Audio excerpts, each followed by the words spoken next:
Hello students, welcome back to my class. आज हम लागत की अवधारणा चैप्टर को कंप्लीट करने वाले हैं।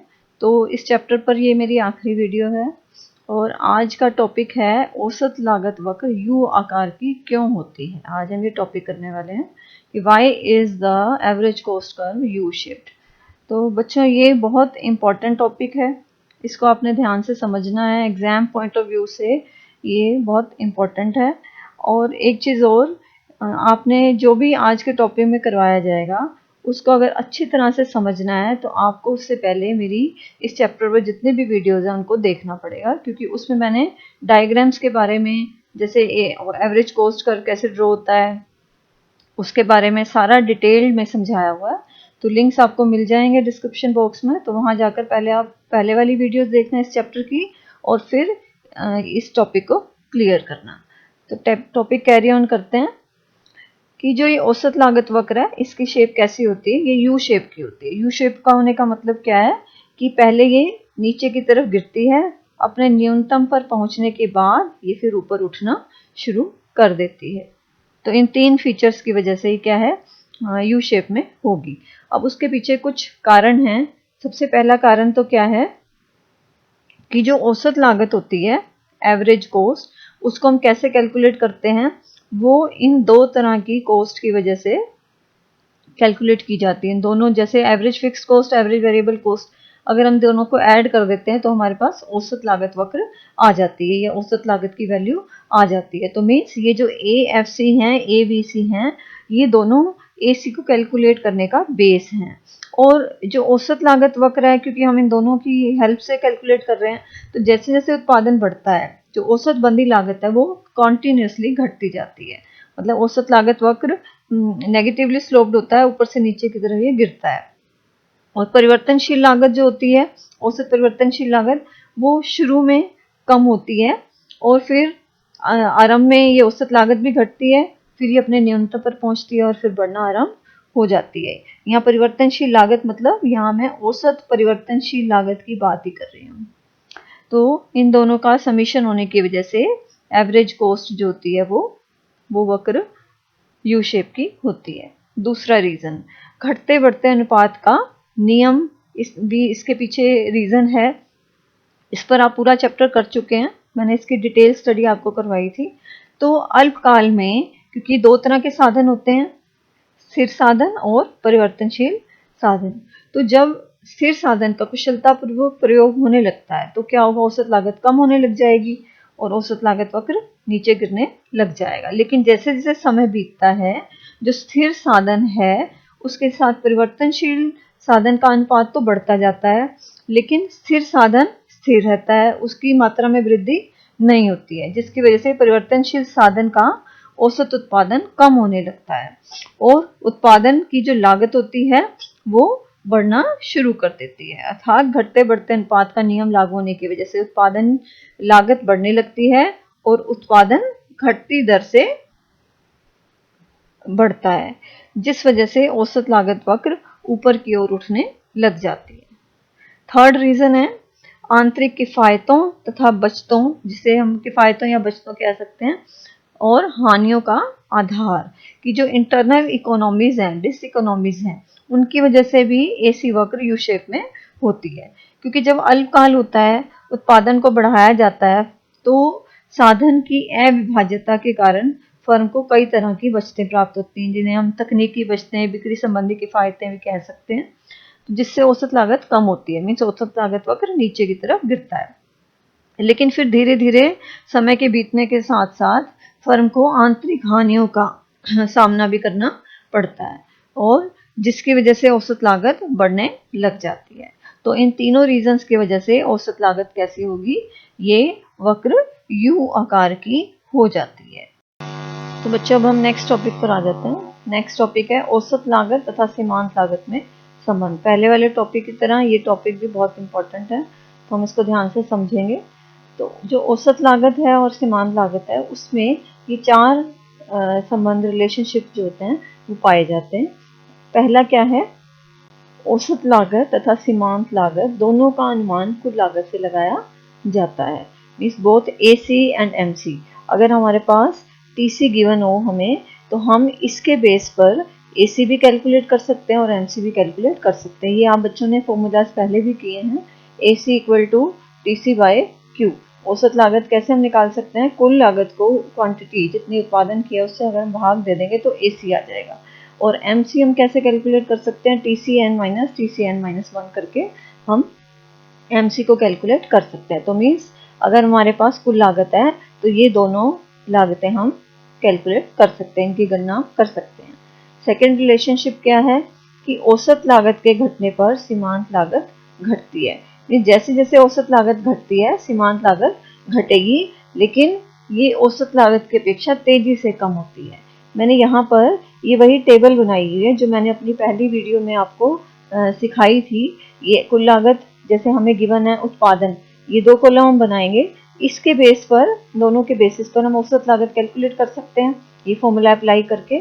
जैसे टीसी बाय क्यू किया हुआ है, ये देखो टीसी बाय क्यू 14 आया हुआ है, ये 34/3 करेंगे तो 11.3 आया हुआ है। तो ये वैल्यूज हम कैलकुलेट करना ऑलरेडी सीख चुके हैं। इसी तरह सीमांत लागत को टीसी से कैलकुलेट कर सकते हैं। 20 माइनस 10 किया 10 आ गया, 28 माइनस 20 किया 8 आ गया, 34 माइनस 28 किया 6 आ गया, एंड सो ऑन। इस तरह से हमारी जो वैल्यूज है वो कैलकुलेट हो जाएंगी। और इसी टेबल के बेस पर मीन्स इस कॉलम और इस कॉलम के बेस पर इसको इससे कनेक्ट करते हुए हमने ये डायग्राम बनाया हुआ है।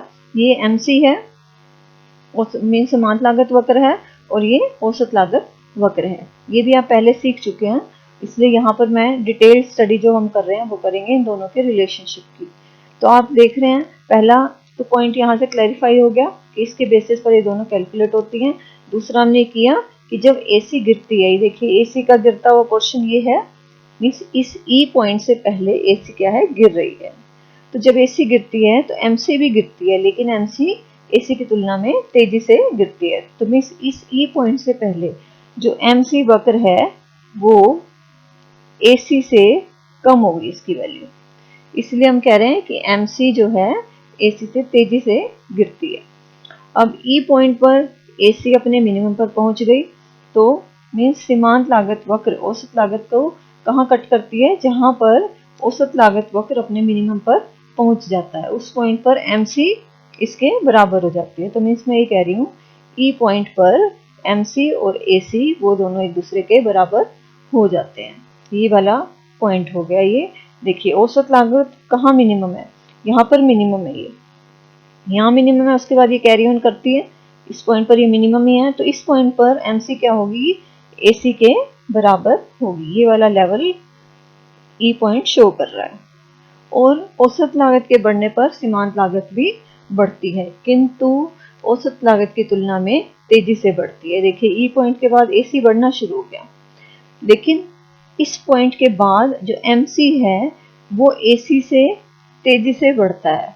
तो यहाँ पर क्या हो रहा है? ई पॉइंट के बाद एमसी जो है, एमसी एसी की तुलना में अधिक है। ठीक है, तो ये 3 पॉइंट्स हो गए, ये सेकंड थर्ड फोर्थ पॉइंट ये मैंने आपको इसमें शो कर दिया। और जो ये फर्स्ट पॉइंट था ये टेबल में हम क्लियर हो रहा है हमें कैसे हमने कैलकुलेट किए ये वैल्यूज दोनों कॉलम्स। तो ये हैं औसत लागत और सीमांत लागत में संबंध। नेक्स्ट है कुल लागत तथा सीमांत लागत में संबंध, relationship between TC and MC. तो फर्स्ट रिलेशनशिप है कि जो एमसी होता है सीमांत लागत होता है, उसकी गणना हम कुल लागत के आधार पर कर सकते हैं। ये फॉर्मूला आप बच्चों ने किया था और इस टेबल में भी हम ये चीज़ कर चुके हैं कि ये कुल लागत दी हुई है और ये सीमांत लागत तो हमने कैसे कैलकुलेट की है? 20 माइनस 10, 28 माइनस 20, 34 माइनस 28, इस तरह से ये वैल्यूज आई हैं। तो हमने ये फॉर्मूला अप्लाई करके एमसी को कैलकुलेट कर दिया। तो ये पहला रिलेशन हो गया। दूसरा क्या है कि जब कुल लागत घटती दर से बढ़ती है तो सीमांत लागत घटती है। आप ये देख रहे हो, ये सीमांत लागत यहाँ पर 10, 8, 6, 4, 4 ये घट रही है।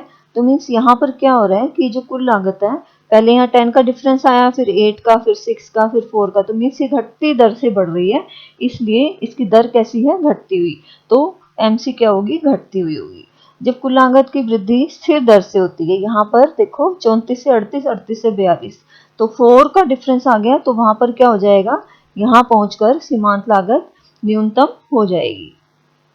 और जब कुल लागत में बढ़ती दर से वृद्धि होती है, ये देखिए यहाँ पर 42 से 48, 6 का डिफरेंस आ गया, 48 से 56, 8 का डिफरेंस आ गया, 16 का डिफरेंस आ गया। तो मीन्स ये बढ़ती दर से बढ़ना शुरू हो गई, तो सीमांत लागत बढ़ती है। 6, 8, 16, तो ये सीमांत लागत की वैल्यूज हैं। तो ये चारों क्या हैं, कुल लागत और सीमांत लागत में रिलेशनशिप्स।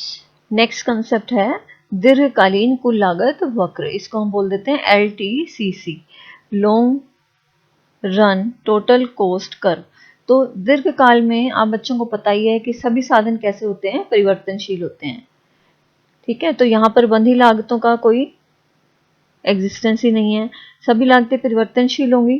तो इसलिए जो LTCC है उसका जो आकार होगा, मीन्स कुल लागत वक्र का आकार कैसा होगा, जैसे कि अल्पकाल में था। ये आपने सीखा था, अल्पकाल में जो कुल लागत वक्र होती है वो इस शेप की होती है, जैसे मैंने यहाँ डायग्राम में शो की हुई है। यहाँ OX एक्सिस पर उत्पादन है और OY एक्सिस पर कुल लागत हमने दिखाई हुई है, और ये हमारी क्या है, LTCC। मीन्स अल्पकाल में भी इसकी शेप ऐसी ही होती है। क्यों? क्योंकि आरंभ में घटती दर पर, फिर स्थिर दर पर, और अंत में बढ़ती दर पर ऊपर की तरफ उठती है। तो लॉन्ग रन में भी ऐसा ही होगा, लेकिन डिफरेंस क्या होगा कि यहाँ पर ये जो वक्र है वो मूल बिंदु से प्रारंभ होता है। ये इसको मूल बिंदु कहते हैं। ये वक्र यहाँ से स्टार्ट होता है। आपको ध्यान होगा अल्पकाल में हमने यहाँ 10 वैल्यू शो की थी, वहां से स्टार्ट हो रहा था। जैसे अगर ये 10 है तो वो वक्र वो यहाँ से स्टार्ट हो रहा था। लेकिन ये जो दीर्घकालीन कुल लागत वक्र है ये ओरिजिन बिंदु से स्टार्ट होगा, क्योंकि जब उत्पादन की जो मात्रा है वो शून्य है अगर, तो लागत भी शून्य होगी। दीर्घकाल में क्योंकि बंधी लागतें नहीं है तो लागत भी उस समय शून्य होगी। इस वजह से ये ओरिजिन पॉइंट से स्टार्ट होगा। नेक्स्ट है दीर्घकालीन औसत और सीमांत लागत वक्र, LAC LMC भी बोलते हैं इनको। तो दीर्घकाल में भी औसत और सीमांत लागत वक्र यू शेप की ही होंगी, जैसे कि अल्पकाल में होती हैं, लेकिन ये अल्पकाल की तुलना में चपटी होती हैं। देखिए ये मैंने यहाँ कर्व्स ड्रॉ की हुई हैं, ये है LAC, long run average cost curve, औसत लागत वक्र है। और ये वाली है LMC, मीन्स दीर्घकालीन सीमांत लागत वक्र है। तो ये अल्पकाल की तुलना में चपटी हैं, चपटी और फ्लैटर हैं थोड़ी सी ये। तो उसके पीछे वजह क्या है, इसको अच्छी तरह से समझ लीजिए आप, क्योंकि दीर्घकाल है और फर्म क्या नए प्लांट लगा सकती है, मतलब वो उत्पादन के पैमाने में बदलाव ला सकती है। तो जिस वजह से क्या होगा कि ये जो वक्र होंगी ये चपटी हो जाएंगी अल्पकाल की तुलना में। इस वक्र का ये जो भाग है यहाँ पर, ये LAC मीन्स ई पॉइंट बोल दिया हमने इसको, LAC और LMC एक दूसरे के बराबर है। रिलेशनशिप्स आपने अभी किए हैं, उन्हीं रिलेशन के बेसिस पर हम कह रहे हैं कि यहाँ पर ये दोनों एक दूसरे के बराबर हैं। अब यहाँ क्या है, ये लागत, औसत लागत जो है कम हो रही है। इसके पीछे वजह क्या है, जब हमने ये बोला कि पैमाना बदला जा सकता है तो यहाँ पैमाने के प्रतिफल लागू होते हैं, जिस वजह से ये कर्व जो होती है चपटी होती हैं। तो यहाँ लागत गिरने के पीछे वजह क्या है कि जो हमारी इकोनॉमीज हैं, किफ़ायतें जो हमें मिल रही हैं, इकोनॉमीज मीन्स किफ़ायतें, वो डिस इकोनॉमी से ज़्यादा हैं, जिसकी वजह से ये जो वक्र है ये नीचे की तरफ गिरता है।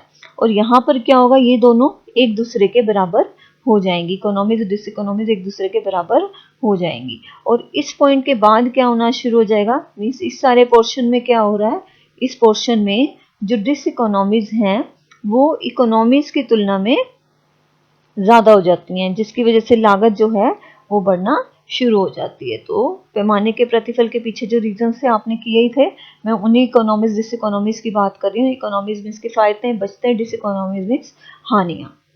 अब हम चैप्टर के लास्ट टॉपिक पर आ जाते हैं, वो है समय तत्व तथा लागत, means time element and cost. अब हम इन दोनों को कनेक्ट करते हैं। अब समय जो है हम उसे 3 भागों में बांट सकते हैं। एक तो हो सकता है अति अल्पकाल। तो अति अल्पकाल मतलब ऐसा समय जिसमें किसी भी तरह का चेंज कर पाना बहुत मुश्किल है, इसे हम बाजार काल भी कहते हैं। तो यहाँ पर पूर्ति क्या होती है, स्थिर होती है, पूर्णतः बेलोचदार, उसको बदला नहीं जा सकता। इसलिए हम ये नहीं कह सकते हैं क्लियरली कि जो उत्पादक है उसको वस्तु के उत्पादन की जो लागत है वो मिल भी पा रही है या नहीं। दूसरा होता है अल्पकाल, शॉर्ट पीरियड। तो मीन्स यह वो अवधि होती है जिसमें पूर्ति को केवल वर्तमान क्षमता तक ही बढ़ाया जा सकता है। और आपको पता ही है पैमाना तो बदल ही नहीं सकती फर्म, क्योंकि अल्पकाल है, ये हम लोगों ने पढ़ा भी है। तो यहाँ पर स्थिर लागत तथा परिवर्तनशील लागत होती है। लेकिन जो उत्पादक होता है मीन्स फर्म होती है, उसको कम से कम परिवर्तनशील लागत अवश्य मिलनी चाहिए। और यहाँ ये संभव है कि जो फर्म है उसको बंधी लागत का घाटा उठाना पड़े अल्पकाल में, उसके पास ज़्यादा ऑप्शंस ही नहीं है। तो जो अगर कीमत है वस्तु की वो बहुत कम हो जाती है, तो फर्म को यदि परिवर्तनशील लागत का घाटा भी उठाना पड़ता है तो फर्म क्या करेगी, उत्पादन बंद कर देगी। मतलब अगर कीमत इतनी ज़्यादा गिर जाए, इतनी कम हो जाए कि फर्म को ये लागत भी ना मिल पा रही हो, परिवर्तनशील लागत भी ना मिल पा रही हो, तो वो क्या करेगी, उत्पादन बंद कर देगी, क्योंकि वो कम्प्लीटली लॉस में चली जाएगी। अब दीर्घकाल क्या है, ऐसा समय जिसमें पूर्ति पूर्णतः लोचदार होती है। पूर्णतः लोचदार का मतलब पूरी तरह से परिवर्तनशील होती है। मीन्स मांग अगर बढ़ रही है तो पूर्ति को भी उसके हिसाब से बढ़ाया जा सकता है, मांग कम हो रही है तो पूर्ति को कंट्रोल किया जा सकता है। तो इसमें नई फर्में जो हैं उद्योग में प्रवेश कर सकती हैं, पुरानी छोड़कर जा सकती हैं। Means lots of changes are possible. दीर्घकाल में बहुत सारे चेंजेस होना संभव है। तो इस अवधि में फर्मों को कुल लागत अवश्य मिलनी चाहिए, नहीं तो वो उत्पादन को बंद कर देगी। क्योंकि यहाँ क्या है, सभी लागतें परिवर्तनशील होती हैं और उत्पादक जो है वो लागतों को कुछ हद तक नियंत्रित कर भी सकता है, तो इसलिए उसको कुल लागत अवश्य प्राप्त होनी चाहिए, तभी वो उत्पादन को कंटिन्यू करेगा। अदरवाइज वो उत्पादन बंद कर देगा, मतलब उद्योग को फर्म छोड़कर चली जाएगी, वो नए ऑप्शंस, नए चांसेस को ढूंढना स्टार्ट कर देगी। तो बच्चों ये चैप्टर 8 था जो कंप्लीट हो गया। आपको किसी भी टॉपिक में अगर कोई प्रॉब्लम है तो आप कमेंट बॉक्स में लिखकर मेरे से पूछ सकते हैं। I will surely answer your questions. Okay, thank you for watching this video.